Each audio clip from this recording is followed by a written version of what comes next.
మీ ఏం IT AI job అయితే join next it challenge. Job తెచ్చుకోండి, 5 లక్షలు తీసుకోండి.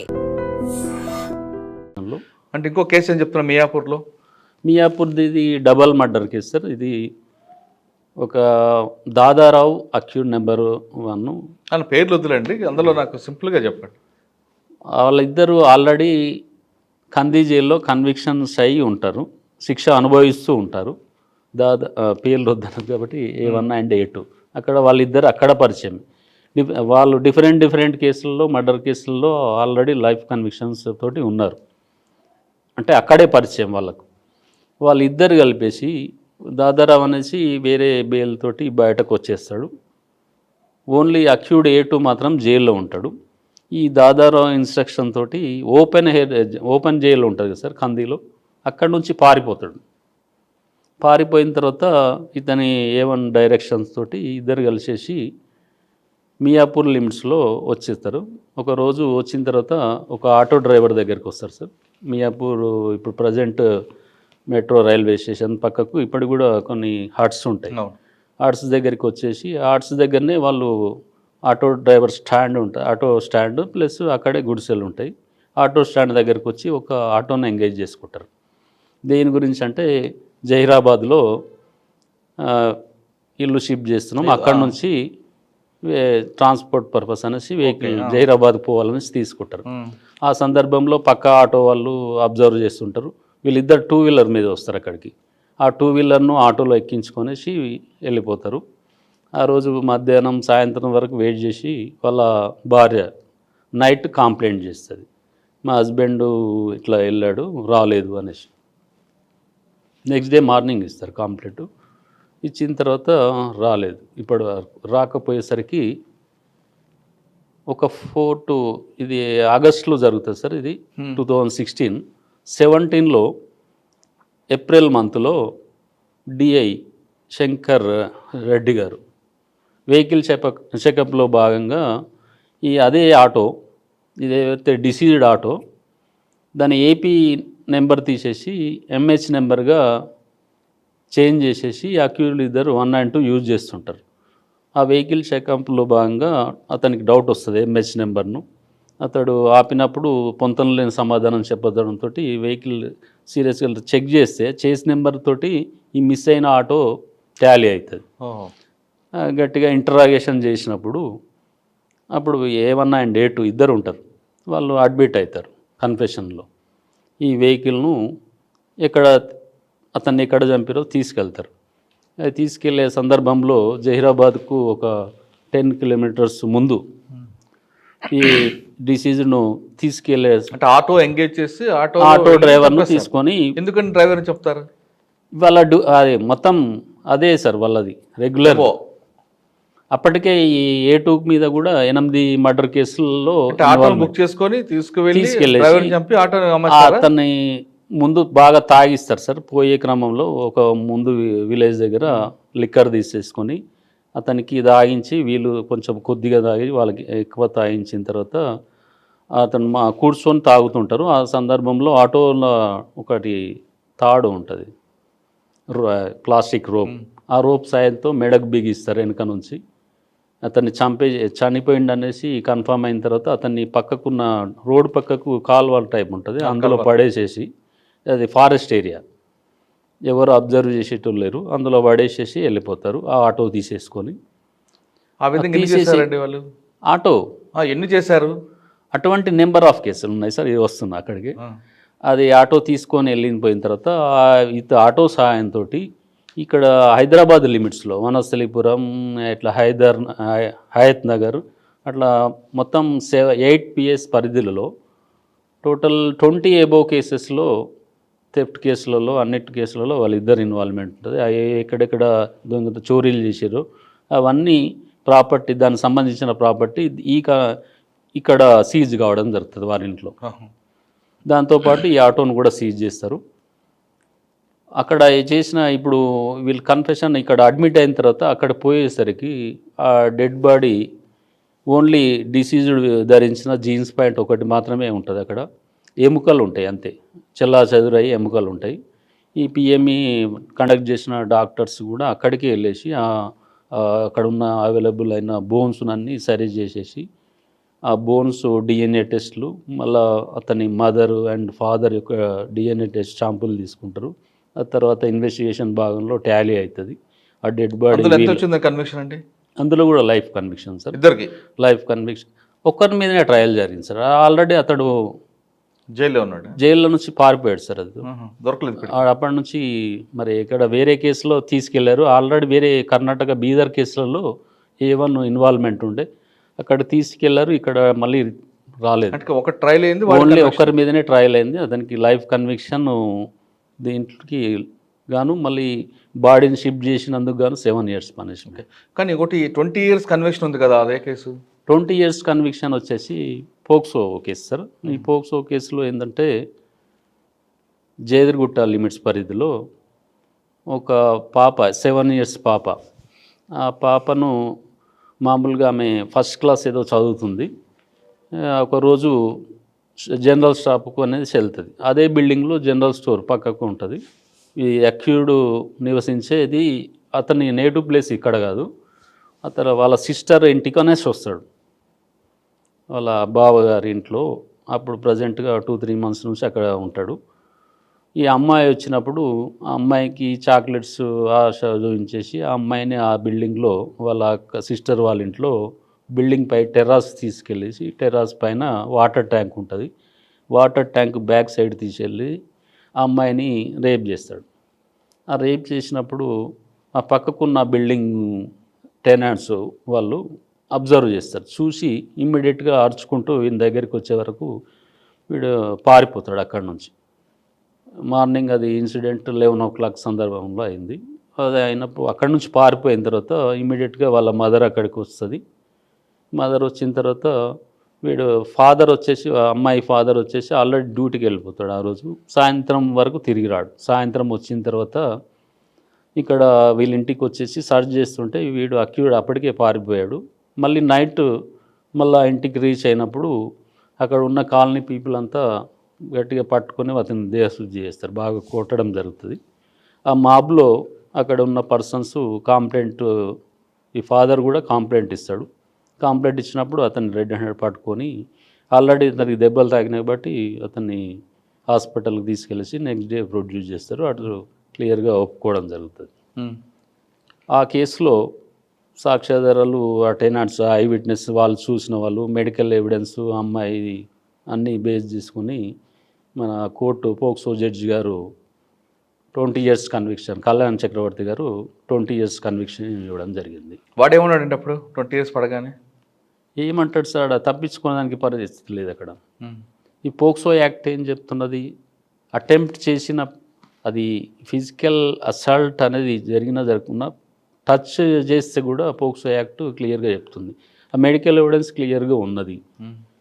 వాళ్ళు డిఫెన్స్ కౌన్సిల్ ప్లీ చేసుకునేది ఏంటంటే, అక్కడ ఉన్న వాళ్ళు ఎవరైతే ఐ విట్నెస్లు ఉన్నారో వాళ్ళకి అక్యూర్డ్ గొడవ ఉన్నది ముందు, ఆ గొడవ ఉన్నది కాబట్టి వీళ్ళు అబద్ధ సాక్ష్యం చెప్తారనేసి సింపుల్గా డిఫెన్స్ కౌన్సిల్ ప్లీ చేసుకుంటారు. అంతవరకే కానీ మెడికల్ అమ్మాయి ఈ పోక్సో యాక్ట్ క్లియర్గా ఒకటే చెప్తుంది, ఓన్లీ విక్టిమ్ స్టేట్మెంట్ ఉంటే సరిపోతుంది. ఆ విక్టిమ్ స్టేట్మెంట్ బేస్ మీద లైఫ్ కంటే 20 years పనిష్మెంట్ వస్తుంది. కానీ అమ్మాయి వచ్చి ధైర్యంగా చెప్పారు. 7 years పాప. 1 year తర్వాత ఇమ్మీడియట్లీ అండర్ ట్రయల్ చేయించినాం.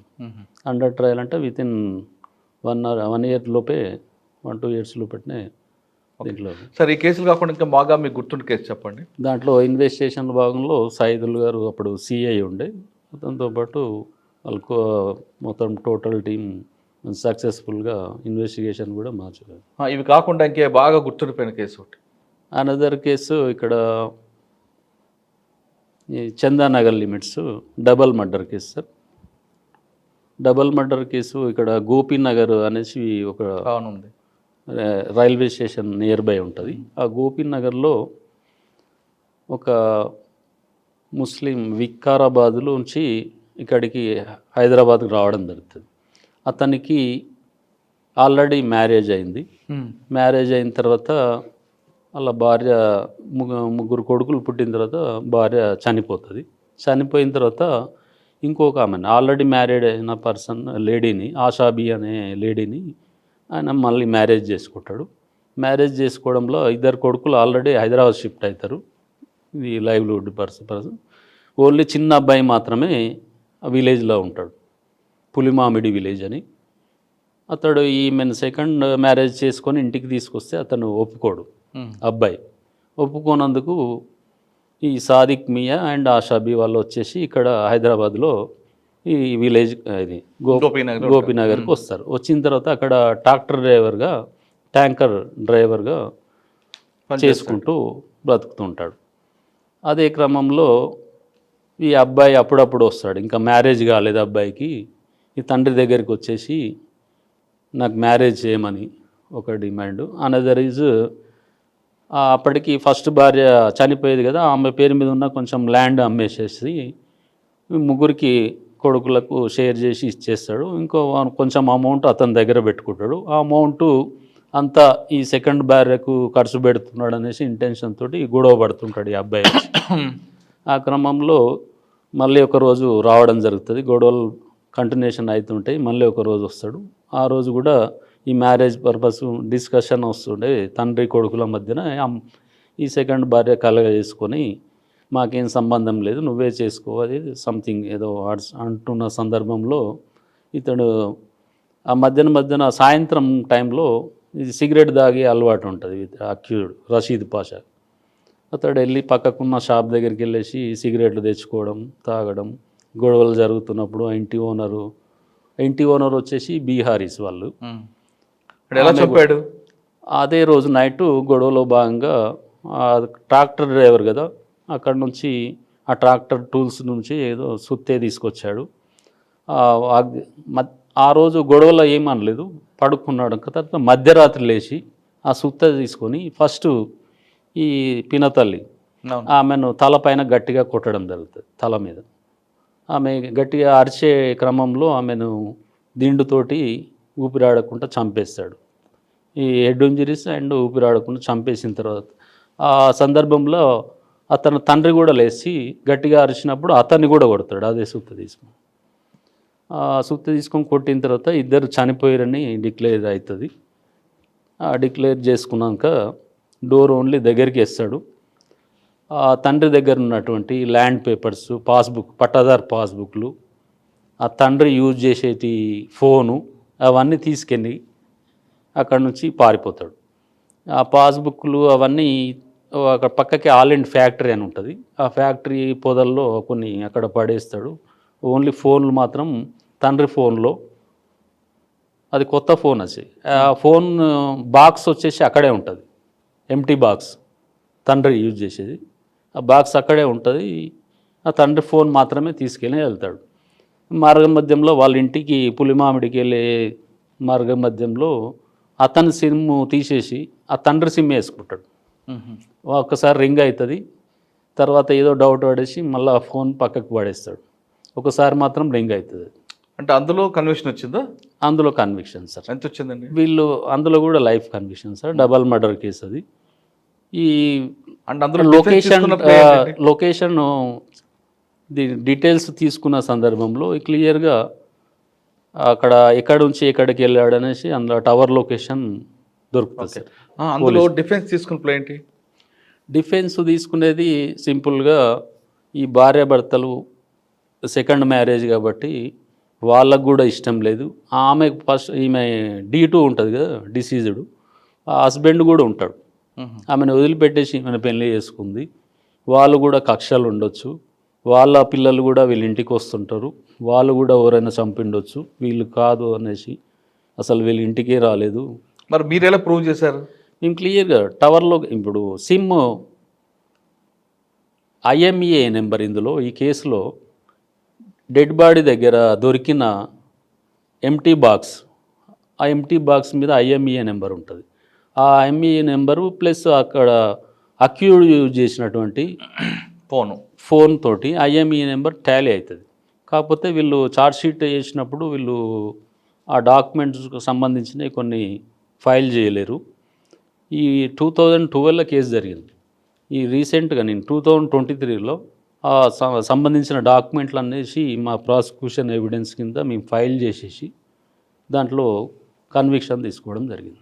16 కేసులు 8 లైఫ్ తీసుకొచ్చారు. Yes sir. కానీ గచ్చిబౌలి కేసులో ఒక రౌడీ షీటర్ పట్టపగలు ఒక అటెంప్ట్ చేస్తాడు, అడ్డుకుంటున్న కానిస్టేబుల్ బెదిరిస్తాడు, అందులో కత్తి కూడా సీజ్ అయింది.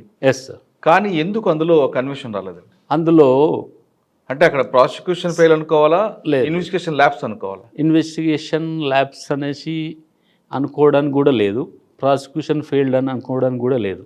అందులో ఏమవుతుందంటే 302 మర్డర్ కేసు, అది కూడా కత్తి కూడా సీజ్ చేస్తారు. తర్వాత చనిపోయినట్లుండే కదా ఆయన. ముందు 307, తర్వాత 302. అప్పుడే స్పాట్ డెడ్.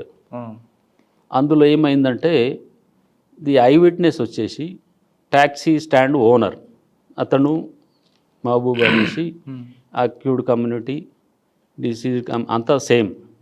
అతడు ఏమైందంటే అతను చూసిన వ్యక్తి, అతని ముంగడనే జరిగింది. ఇమ్మీడియట్గా 164 స్టేట్మెంట్ రికార్డ్ చేశారు. అందులో కూడా అప్పటికే అతను నిన్ను చూశాను, కత్తి పట్టుకోవడం చూశాను కానీ చంపడం చూడలేదు అనేసి చెప్తారు. అంటే 164 కూడా అదే స్టేట్మెంట్ ఇచ్చాడా? సేమ్. మళ్ళీ మేము ఇక్కడ చెప్పిదానికి ప్రయత్నం చేశాము, అతడు మాకు సపోర్ట్ చేయలేదు. ఎవిడెన్స్ ఐ విట్నెస్ సపోర్ట్ చేయలేదు, అతను ఒక్కరిని మాత్రమే పెట్టారు. కనీసం అట్లీస్ట్ సీసీటీవీ ఫుటేజ్లు అవి కానీ పెడితే ఏమన్నా దీంట్లో రిజల్ట్ వచ్చేది. మరి ఏ విట్నెస్ ఐ విట్నెస్ అందులో కోఆపరేట్ చేయలేరు, అందరు హాస్టైల్. మెయిన్ ఆ రీజన్ తోటి ఆ కేసు అక్విటల్ కావడం. అంటే అది పోలీస్ ల్యాబ్స్ అనాలా? ల్యాబ్స్ అని కదా, విట్నెస్ సపోర్ట్ చేయలేదు. అండ్ విట్నెస్ సపోర్ట్ చేయకపోతే కేసు అవ్వదంటారా? విట్నెస్ సపోర్ట్ చేయలేదు, ప్లస్ ఈ కత్తి సీజ్ చేసినప్పుడు ఆ కత్తి ఫింగర్ ప్రింట్స్ కానీ అవన్నీ తీసుకునేది ఉండేది. దాన్ని బట్టి ఆ పార్ట్ మాత్రం ఇన్వెస్టిగేషన్ లోపాలు ఉన్నాయని చెప్పవచ్చు. ఆ ఫింగర్ ప్రింట్స్ తీసుకోలేదు. యాక్చువల్గా పంచు కనీసం కన్ఫెషన్ పంచ్ కూడా ఆ రోజు సీజ్ చేసిన కత్తి కూడా అది కాదని చెప్తాడు. అన్ని లోపాలు ఉన్నప్పుడు ఏ జడ్జి కూడా ఎవరేం చేయలేరు. అచ్చా, ఓకే, ఫైనల్గా వద్దామండి. టోటల్గా వచ్చేసి ఆ కేసులో విట్నెస్లు ఎవరు సరిగ్గా సపోర్ట్ చేయలేదు. మెయిన్ అట్లీస్ట్ ఫింగర్ ప్రింట్స్ ఉన్నా కానీ ఆ ఫింగర్ ప్రింట్స్ బేస్ మీద బ్లడ్ స్టెయిన్ షాంపుల్స్ తోటి టాల్ అయిన సైంటిఫిక్ ఎవిడెన్స్ తోటి కన్విక్షన్ వస్తుండే. అట్లీస్ట్ ఆ ఎఫ్ఎస్ఎల్ రిపోర్ట్స్ కూడా లేవు. మెయిన్ అది అయినప్పటికీ కూడా జడ్జిలను బట్టి ఉంటుంది. జడ్జిలు చేయాలనుకుంటే చేయొచ్చు కన్విక్షన్, కానీ అందులో మెయిన్ ఐ విట్నెస్ సపోర్ట్ చేయలేదు, ఫింగర్ ప్రింట్స్ టాలీ కాలేదు, ఆ కత్తి కూడా అది కాదనేసి వచ్చింది. దాని గురించి దాంట్లో ఓకే సార్, ఫైనల్గా చెప్పండి, ఈ డిపార్ట్మెంట్ రావాలనుకున్న వాళ్ళకి మీరు ఇచ్చే మెసేజ్ ఏంటి? అంటే సార్ ప్రాసిక్యూషన్ అంటారా లేదా? ప్రాసిక్యూషన్ కాదు అడుగుతుంది. మీ డిపార్ట్మెంట్ అంటే ప్రాసిక్యూషన్ డిపార్ట్మెంట్ కాదు, లాలోకి రావాలనుకున్న వాళ్ళకి మంచి భవిష్యత్తు ఉంటుంది సార్. ఈ మంచి ఇంటెలిజెన్స్ సబ్జెక్ట్ ఇది. ఈ ప్రాసిక్యూషన్ ఇది క్రిమినల్ కేసులు చేసేవారికి చాలా డెప్త్గా ఆలోచించే ఛాన్స్ ఉంటుంది సార్. ఇలా ఒక్కొక్క కేసు నెంబర్ ఆఫ్ కేసులు ఉంటాయి. ఒక్కొక్క కేసు ఈచ్ కేసులో మనం డెప్త్కి వెళ్తే ఒక్కొక్క స్టోరీ ఉంటుంది సార్. సినిమా స్టోరీ కంటే సినిమా దానికంటే హిట్ అవుతుంది సార్. అటువంటి స్టోరీ ఉంటుంది ఒక్కొక్క కేసులో. ఈ ప్రజెంట్ రామ్ గోపాల్ వర్మ గారు సినిమాలు తీశారంటే ఇటువంటి కేసులలో సినిమాలు తీస్తే చాలా రీజన్ ఉంటుంది. అటువంటి స్టోరీ చాలా పెద్ద ఉంటుంది.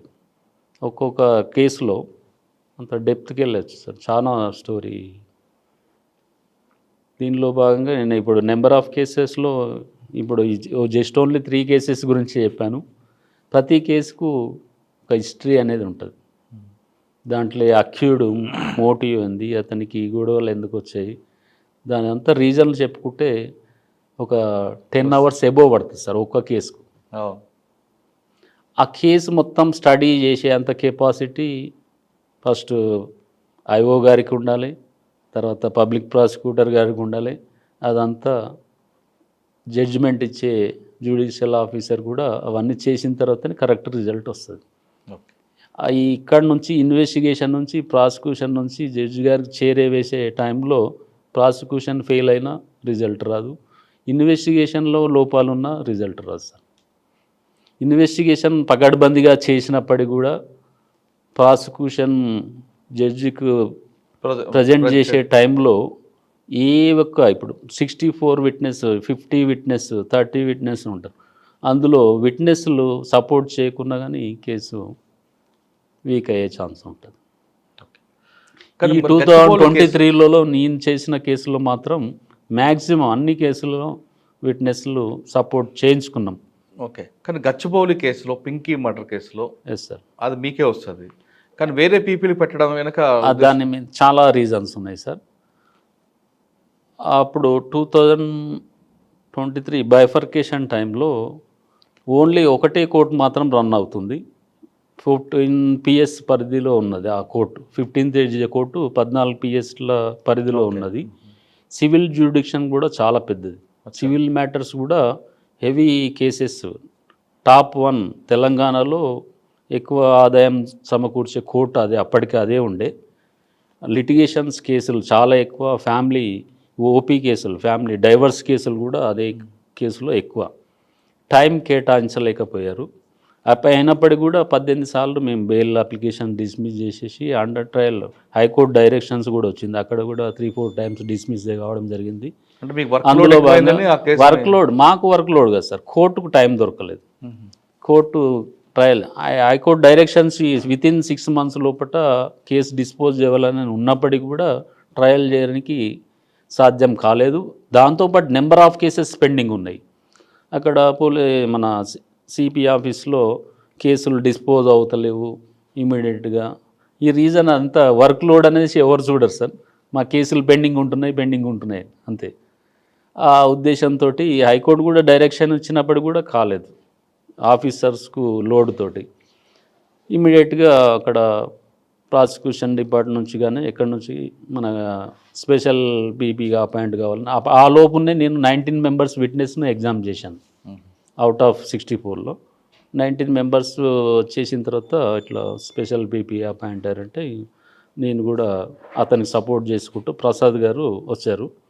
అతను కూడా అతను పనిచేసేది ఎల్బీ నగర్ కోర్టు.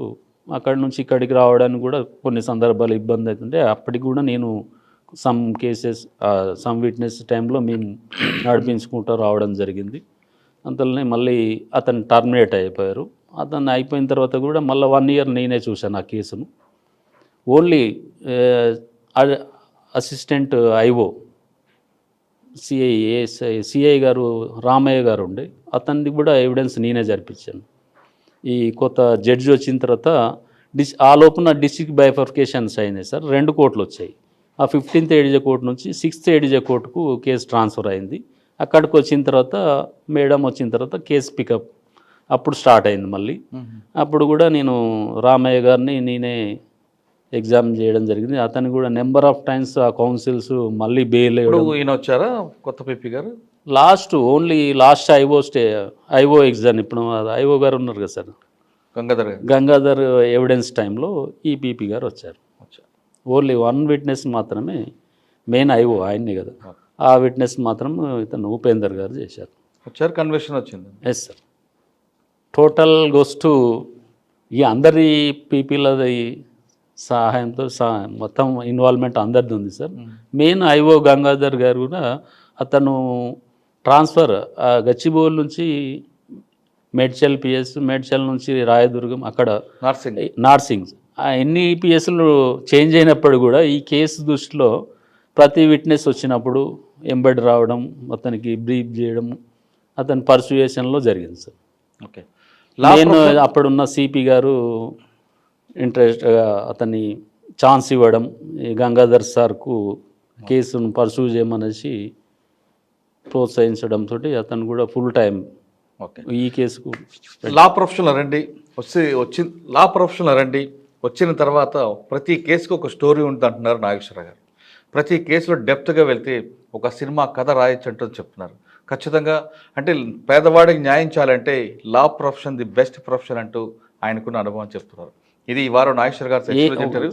వచ్చే వారం మరో గెస్ట్తో మళ్ళీ కలుద్దాం. అంతవరకు ఒకటే. ఏది ఏమైనప్పటికీ కూడా అక్యూజులు తప్పు చేసే సందర్భంలో ఎన్నో లోపాలు చేస్తుంటారు. అది ఎవరు కనిపెట్టలేరు అనేసి ఫీల్ అవుతుంటారు. మా ఎంత మేధావులు లేరు అనేసి ప్రతి కేసులో ప్రతి దాంట్లో చూస్తున్నాం. ఏదో చిన్న క్లూస్ వదిలేస్తుంటారు కంపల్సరీ. ఆ క్లూస్లో భాగంగా కానీ పోలీస్ డిపార్ట్మెంట్ ఈజీగా కనిపెట్టే ఛాన్సెస్ ఉంటాయి. ప్రాసిక్యూషన్ కూడా ప్రొడ్యూస్ చేసే ఛాన్స్ ఉంటుంది. అక్యూడ్ చేసే తప్పిదాలను రిపీట్ కాకుండా ఎంతటి మేధావైనా ఏదో ఒక క్లూస్ తోటి దొరకక తప్పదు, శిక్ష అనుభవించక తప్పదు అనేసి మా మెసేజ్ సార్. అందులో భాగంగా ఈ అవకాశం ఇచ్చినటువంటి మా prosecution director of prosecution madam Vyjayanthi గారికి ప్రత్యేకంగా ధన్యవాదాలు చెప్పుకుంటున్నాం. అదే ఇంత ముందుకు ఉన్నటువంటి సిపి సైబరాబాద్ సిపి గారు కానివ్వండి, ఇప్పుడున్న అవినాష్ మహంతి గారు కానీ, డీజీపీ గారి వాళ్ళకు నాకు ప్రత్యేక ధన్యవాదాలు సార్.